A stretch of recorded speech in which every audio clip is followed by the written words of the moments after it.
جو آدمی حضور کے روضہ مبارک پہ مواجہہ شریف میں سامنے کھڑے ہو کے صلاۃ و سلام پڑھتا ہے، الصلاۃ والسلام علیک یا رسول اللہ، الصلاۃ والسلام علیک یا حبیب اللہ، حضور خود سنتے ہیں، اور جو دور سے درود پڑھا جاتا ہے وہ فرشتوں کے ذریعے پہنچایا جاتا ہے۔ اب پہنچانے والی حدیث تو سارے مانتے ہیں، لیکن سننے والی کچھ نہیں مانتے۔ بھی پہنچایا تو اس کو جائے گا نا جو زندہ ہوگا، جب زندہ ہی نہیں تو پہنچایا کیسے جاتا ہے؟ کوئی اللہ نے عقل بھی تو دیا ہے نا۔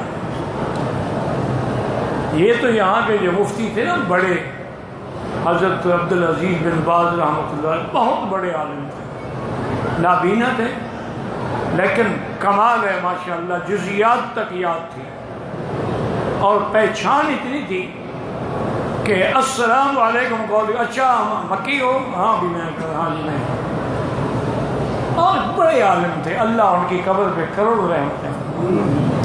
انہوں نے اپنی کتاب جو حج کے مسائل کی لکھی ہے، اس میں انہوں نے لکھا ہے کہ ابو داؤد شریف میں حدیث ہے کہ ما من مسلم یسلم علیہ، کوئی مسلمان آ کے میرے روضے پر میرے سامنے سلام کرتا ہے تو میں سنتا ہوں۔ یہ جن کو تم نجدی وہابی کہہ رہی ہے تو وہ بھی لکھتے ہیں۔ Thanks for watching. Don't forget to like, comment, share and subscribe to